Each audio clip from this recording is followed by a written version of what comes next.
본문에는 시온의 딸, 예루살렘의 딸이 나옵니다. 성도를 의미합니다.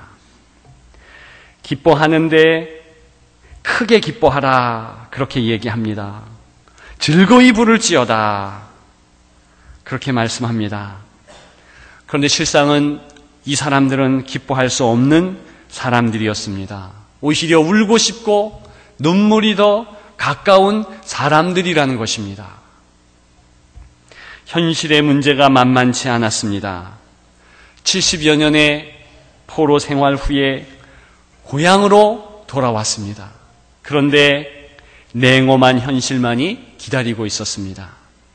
와 보니까 자신들은 소수의 비주류 집단에 불과했습니다. 이방인들이나 현지 혼혈인들이 자기들 땅에 들어와서 주인 행세를 하고 있었습니다. 행정, 치안, 경제 모든 것이 어려웠습니다. 그런 육적인 어려움만 있었던 것이 아니라 그들에게는 또한 영적 환경도 어려웠습니다. 힘들었지만 성전 건축을 하고 40년이나 지났습니다. 비록 첫 성전인 솔로몬 성전보다 많이 뒤처진 그런 예루살렘의 성전이지만 수룹바벨 성전은 그래도 그들이 마음을 다해서 그렇게 건축한, 목숨을 건 그런 성전이었습니다. 그리고 40년 지났잖아요.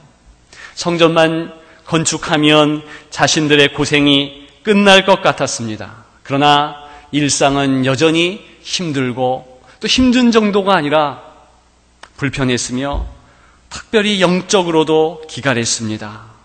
스가랴 시대를 한마디로 표현한 말라기 선지자는 악을 행하는 자가 번성한다라는 한마디 말로 스가랴 시대의 영적 어두움에 대해서 이야기하고 있습니다. 악이 득세했다는 거죠. 사기꾼들이 많았고 도적질하는 사람들, 거짓 증언자들이 꽤 많았던 그러한 때였습니다. 그러니까 육적인 환경, 영적인 환경 모든 것이 좋지 않은 그런 시국이었습니다. 여러분, 때로는 다른 사람이 손을 내밀어 주어 악수하듯이 잡을 때 위로가 되는 법입니다. 그런데 어느 때는 가장 힘들고 어려울 때 가장 큰 아픔이 한 번, 두 번, 여러 겹으로 우리의 삶을 애워쌀 때 인생의 극한에서 다른 사람의 위로는 위로가 되지 않습니다. 여러분 보십시오. 오늘 본문의 사람들을 조금만 생각해 보아도 마음이 산산이 깨어지고 부서진 사람들이라는 것을 알 수 있습니다. 그런데요, 그때 우리 하나님께서 직접 손을 내밀어 주시는 것, 그것을 우리가 볼 수 있는 본문이 오늘 본문이라는 것입니다. 사람의 위로에 국한시키는 것이 아니라 우리 하나님께서 직접 하나님의 손을 내민다. 얼마나 큰 위로가 되겠습니까? 오늘 본문 말씀에 과연 하나님은 어떻게 손을 내미시고 붙잡고 계시는가 생각해 보고자 합니다. 첫 번째는 왕으로서 손을 내밀어 주십니다. 이 왕은 기가 막힐 왕입니다. 당시 이스라엘 사람들에게는 왕이 없었습니다. 유다를 식민지 삼았던 페르시아에서 파견된 총독만 있을 뿐입니다. 첫 번째 수룹바벨 총독이었습니다. 인기가 나름대로 치솟자 여러분 어떻게 되겠습니까? 페르시아에서 걱정하는 거예요. 저 사람이 인기 치솟아 유대의 왕이 되면 우리에게 반역할 것이 아닌가. 실제로 수룹바벨은 여호와긴의 손자쯤 되었습니다. 그러니까 왕이 될 수 있죠. 소환을 합니다. 그렇게 수룹바벨은 제거가 된 시점이었습니다. 정치인들은 끊임없이 페르시아나 애굽이나 여타의 강대국의 눈치를 볼 수밖에 없었습니다. 치안이 불안했습니다. 백성들은 강력한 공권력을 가동시킬 왕을 원했습니다. 그래서 반란을 일으켜 잠시 왕이 나타나기도 했지만 그때뿐이었다는 겁니다. 그런데 왕이 온다는 거예요. 그리고 또 주목할 것은 이 왕의 성격은 그 이전 왕들과는 참으로 다르다는 것입니다. 내 왕, 너의 왕, 그렇게 이야기합니다. 내 왕이 내게 임하시나니? 여러분, 나의 왕이라 그렇게 성경은 이야기하는 것입니다. 물론 이분은 만왕의 왕이십니다. 만주의 주시지요. 그러나 그 이전에 나의 왕이라는 것입니다. 그래서 내게 임하나니 말씀하는 것입니다. 여러분, 언제 이스라엘의 왕이 처음으로 출현했습니까? 사사기 시대입니다. 이스라엘 사람들이 왕을 요구했던 것입니다. 사사기 8장 11절부터 17절에 의거하면 왕들을 요구했지만 왕들 때문에 힘들었습니다. 그래서 사무엘이 그렇게 하지 마라 권면했지 않았습니까? 정말로 그 시대부터 백성들은 왕들의 종들이 되었습니다. 왕의 밭을 갈고 또 백성들의 아들들은 끌려가서 징용되어 왕의 사병이 되어야 했습니다. 딸들을 데려다가 향료 만드는 자와 요리하는 자, 떡 굽는 자로 삼았습니다. 그리고 백성들의 좋은 것을 다 세금으로 착취했었습니다. 포도원도 뺏기고 밭도 뺏기고 그랬습니다. 결과적으로는 종이 된 것입니다. 그래서 택한 왕 때문에 부르짖어 울게 되었습니다. 이전의 모든 왕들이 다 그랬습니다. 아무리 선왕이라 할지라도 다 그랬습니다. 다윗 왕이라도 솔로몬 왕이라도 히스기야 왕이라도 예외는 없었습니다. 다윗 왕은 인구 조사 때문에 백성들에게 역병, 전염병이 돌게 해서 자신이 실수했는데도 불구하고 그것이 백성들에게 전가돼서 7만 명이나 죽게 되었다고 역대상 21장은 기록하고 있습니다. 어려움에 빠뜨렸습니다. 솔로몬은 어땠습니까? 각종 이방신을 솔선수범해서 다 이스라엘에 들어오게 합니다. 그리고 이 이방신들을 섬기도록 종용한 것이, 그래서 백성들이 어려움에 들게 한 것이 솔로몬 왕입니다. 여러분, 그런데요, 오늘 이 왕은 그런 왕들과 다르게 오직 나를 위한 왕이라는 것입니다. 나만의 맞춤 왕이라는 것입니다. 이것이 가능합니까? 대통령을 뽑았는데 대통령이 어찌 저만의 대통령이 될 수 있겠습니까? 그러나 만일 그런 왕이 있다면 그러면 크게 기뻐할 만합니다. 이 왕이 누구십니까? 예수님이시지요. 우리는 그 사실을 알지만 실은 스가랴 시대에는 알지 못했습니다. 왕이 누구냐도 중요했지만 누가 보냈느냐 이것도 중요하고 그러한 관점에서 지금 스가랴는 오늘 말씀을 하고 있는 것입니다. 여러분, 사실은 그 왕을 보낸 자 하나님이시라는 거예요. 그리고 그렇게 이스라엘 백성 가장 좌절하고 실망한 그 시국에 하나님께서 손을 내미시고 붙잡아 주신다. 이것이 오늘 본문의 내용인 줄 믿습니다. 여러분, 그 하나님의 손을 꼭 붙잡는 저와 여러분들 되기를 주님의 이름으로 축원합니다. 두 번째로 어떻게 하나님의 손을 내미십니까? 두 번째는 아버지로서 손을 내미신다는 것입니다. 오늘 본문에 보면 이 왕은 나귀 새끼를 탑니다. 저는 발음이 좋지 않아서 어린 나귀라고 하겠습니다. 욕 듣는 것 같지 않습니까? 전쟁의 정복자들은 다 늠름하고 훌륭한 말을 탔습니다.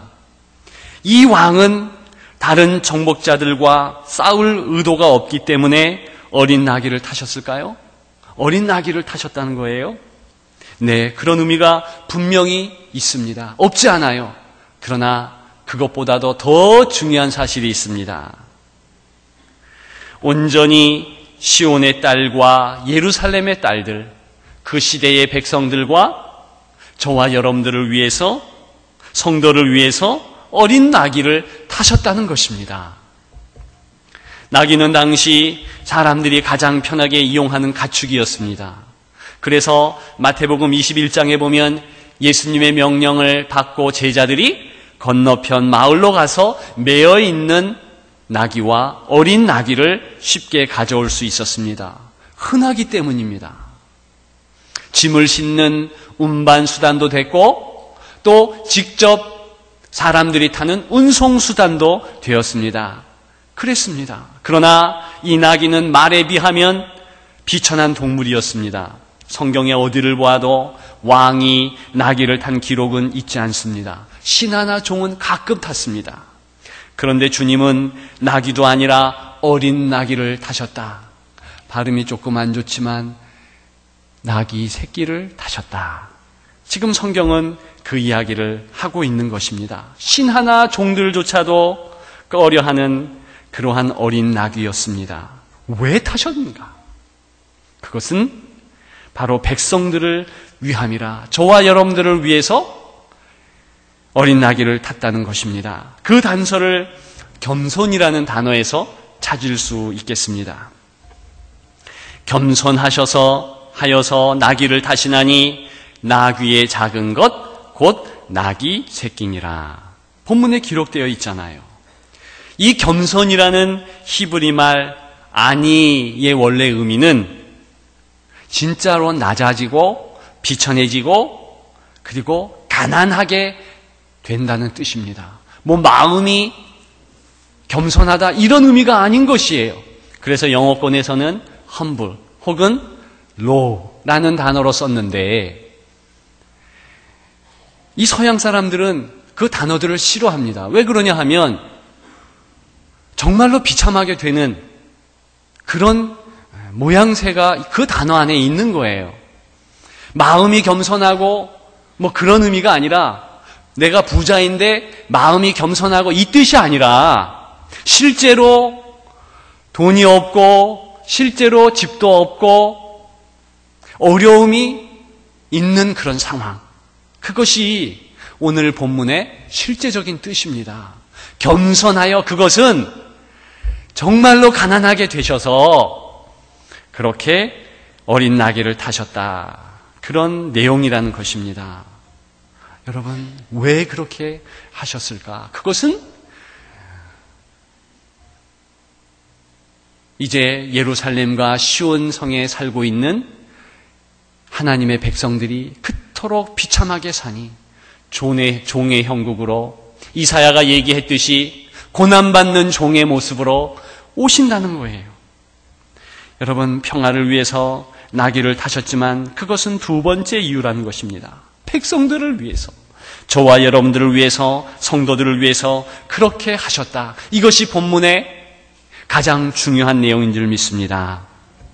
오늘 본문 왕이 어린 나귀를 탔다는 것은 무슨 의미가 있겠습니까?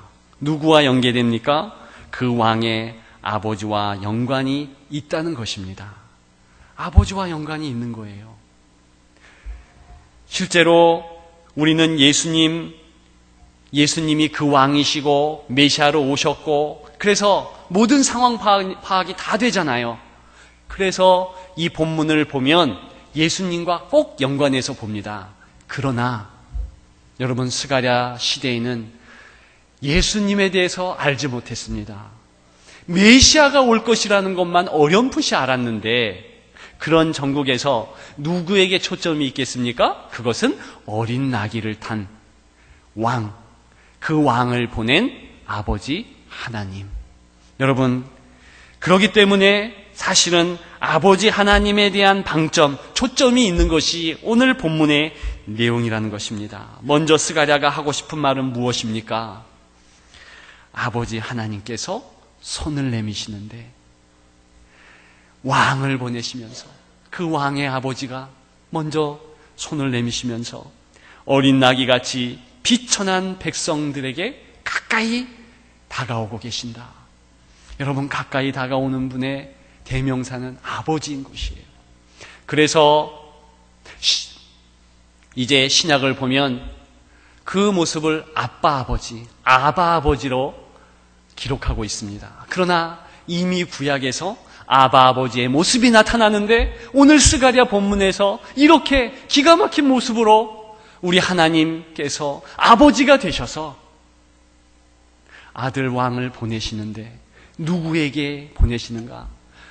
비참한 어린 나귀와 같은 사람들에게 보내주셨다. 그것은 우리 하나님 아버지께서 우리에게 아버지로 다가오시는 모습을 단적으로 보여주신다는 것입니다. 이 하나님 아버지의 손을 붙잡기를 주님의 이름으로 축원합니다. 마지막 세 번째, 영원한 평강의 손으로 내미신다는 것입니다. 여러분, 평강이 무엇입니까? 10절부터 나오고 있는데 이 평강은 비단 싸움이 끊어지는 것이 아니잖아요. 그래서 오해할 수 있습니다. 10절에 내가 이방 사람에게 화평을 전할 것이요, 이렇게 이야기해서 오해할 수 있어요. 그러나 이것은 결과적인 화평이고, 여러분 오늘 본문을 잘 주목해 보면 이런 구절이 있습니다. 에브라임의 병거와 10절입니다. 예루살렘의 말을 끊겠고, 이 구절을 세 번역으로 보면 에브라임에서 병거를 없애고 예루살렘에서 군마를 없애며, 그런 뜻입니다. 그런데요, 에브라임과 예루살렘 무엇을 의미합니까? 시온의 딸들, 예루살렘의 딸들, 그것은 이스라엘 백성들을 의미한다고 했습니다. 성도들을 말한다고 그랬어요. 똑같이 이 에브라임과 예루살렘은 모두 유대 나라를 뜻합니다. 그런데 주목해야 될 것은, 여러분, 실상은 그들에게서 무기를 제거할 필요가 없어요. 왜? 무기가 없어요. 어찌 예루살렘에 병거가 있고 어찌 예루살렘에 군마가 있겠습니까? 실제로 군마와 병거는 어디 있는가? 바로 애굽 땅이나 혹은 저 페르시아 강대국에게 있습니다. 그들의 군마를 끊고 그들의 병거를 없애야지 평화가 오는 거지요. 전쟁으로 보면 그렇잖아요. 그런데 오늘 가만히 보면 에브라임과 예루살렘에서 병거와 군마를 없앤다는 거예요. 무슨 의미가 있겠습니까? 이것은요, 다른 왕들과 다르게 아버지로 오신 그분이 평화의 영원한 그 손을 펼치는데 어떻게 펼치는가? 이제는 백성의 아들들을 종으로 삼지 않고 병사로 징집하지 않으며 사랑하고 위해 주시고 아껴 주신다는 거예요. 그래서 스가랴서에는 그 하나님의 모습을 질투하시는 하나님이라 그렇게 표현합니다. 여러 번 나와요.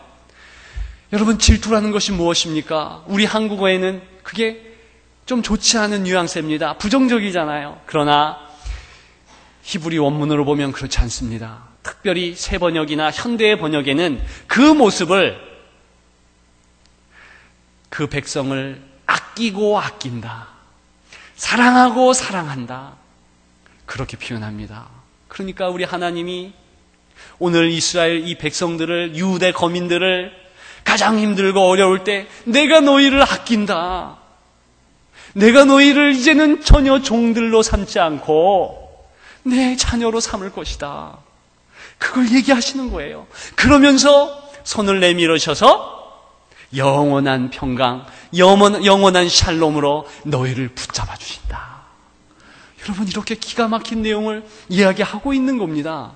그래서 그 결과물로 워낙 만왕의 왕, 능력과 힘이 있는 그런 왕이시기 때문에 자연스럽게 그 결과로 하나님과 우리와 화평하면 흘러넘쳐 다른 이방들과는 자연히 화평하게 되는 것이지요. 여러분, 오늘 본문은 그걸 얘기하는 것이지, 먼저 하나님과 우리 가운데 화평이 이루어졌고 은혜가 있으면 된다는 내용인 줄 믿습니다. 여러분, 이게 진정한 화평인 거예요. 서두에 말씀드렸던 사막으로 달려갔던 목사님, 사막에서 하나님을 다시 만납니다. 거기 가봤더니 유대 광야가 생각나더라는 거예요. 애리조나의 드넓은 사막에 꼭 유대 광야가 같다, 그런 생각이 퍼뜩 들면서, 야, 모세는 어떻게 힘들고 어려웠을 텐데 하나님도 무심하시지 왜 가나안 땅을 그렇게 지척에 보여주시고 그냥 죽게 하셨나? 그런데 왜 모세는 한 번도 불평하지 않고 감사하는 모습으로 그렇게 그의 삶을 마쳤는가? 그 생각이 들더라는 거예요. 사막에 가서. 그랬더니 깨달아지는 것이, 무릎을 탁 치면서, 아, 모세는 가나안을 본 것이 아니었구나. 가나안을 주목한 것이 아니라 하나님을 바라봤구나. 나도 하나님을 보면 이 어려움을 이기지 않을까? 그런 생각이 들었다는 거예요. 여러분, 맞습니다. 영원하신 하나님의 손을 붙잡으면, 영원하신 그분의 팔을 붙잡으면, 그러면 승리하는 줄을 믿습니다. 그래서 여전히 그분이 힘든 삶이지만 모든 것을 이길 수 있었다, 그 간증을 하는 거예요. 여러분, 주의 영원하신 팔 의지했기 때문인 줄 믿습니다. 이제 말씀을 마치려고 합니다. 여러분, 이 땅을 떠날 때 어떤 말을 마지막으로 남기고 떠나고 싶으십니까? 제가 동일한 질문을 어떤 권사님에게 했더니 예수 믿으라, 그 얘기를 하고 하나님 나라 가겠다, 그 말씀 하시더라고요. 또 어떤 집사님은 할렐루야, 그렇게 하시면서 내가 천국 가겠다, 그 말씀 하시더라고요. 쇠약한 노인분들이나 환자분들은 대체로 임종 때에 외마디 단어를 남긴다고 합니다. 무슨 단어인지 아세요? 손, 그러신다는 거예요. 손. 왜냐하면 기력이 없으니까, 겨우 문장으로 할 수는 없으니까 한 단어로 이야기하는데 그게 손이라는 거예요. 내 손을 마지막으로 잡아달라, 그런 의미겠지요. 가족의 체온을 느끼고 싶은 것이지요. 여러분, 저는 기력이 쇠하지 않아도 손, 그렇게 유언하고 싶습니다. 남겨진 가족과 성도들에게 주님 손 꼭 잡고 승리하라, 그런 마음으로요.